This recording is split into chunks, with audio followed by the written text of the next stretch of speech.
पंच संतोष देशमुख हत्या प्रकरणावरून मंत्री धनंजय मुंडे यांच्या राजीनाम्याची मागणी होते आहे। मात्र यावरून उपमुख्यमंत्री अजित पवार यांनी कोणतीच प्रतिक्रिया दिलेली नाही। याशिवाय राज्यातलं राजकीय वातावरण तापलेलं असताना अजित पवार आहेत तरी कुठे असा प्रश्न विचारला जातोय।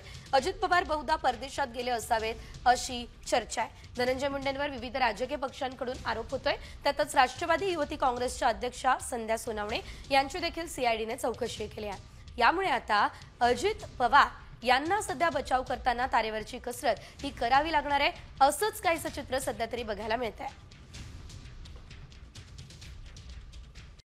पंच संतोष देशमुख हत्या प्रकरणावरून मंत्री धनंजय मुंडे यांच्या राजीनाम्याची मागणी होते आहे। मात्र यावरून उपमुख्यमंत्री अजित पवार यांनी कोणतीच प्रतिक्रिया दिलेली नाही। याशिवाय राज्यातलं राजकीय वातावरण तापलेलं असताना अजित पवार आहेत तरी कुठे असा प्रश्न विचारला जातोय।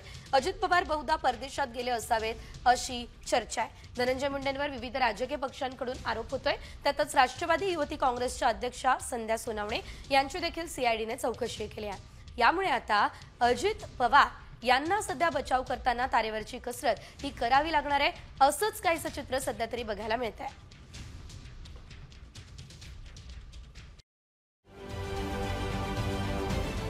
महाराष्ट्रातील सर्व बातम्यांचे विश्वासार्ह व्यासपीठ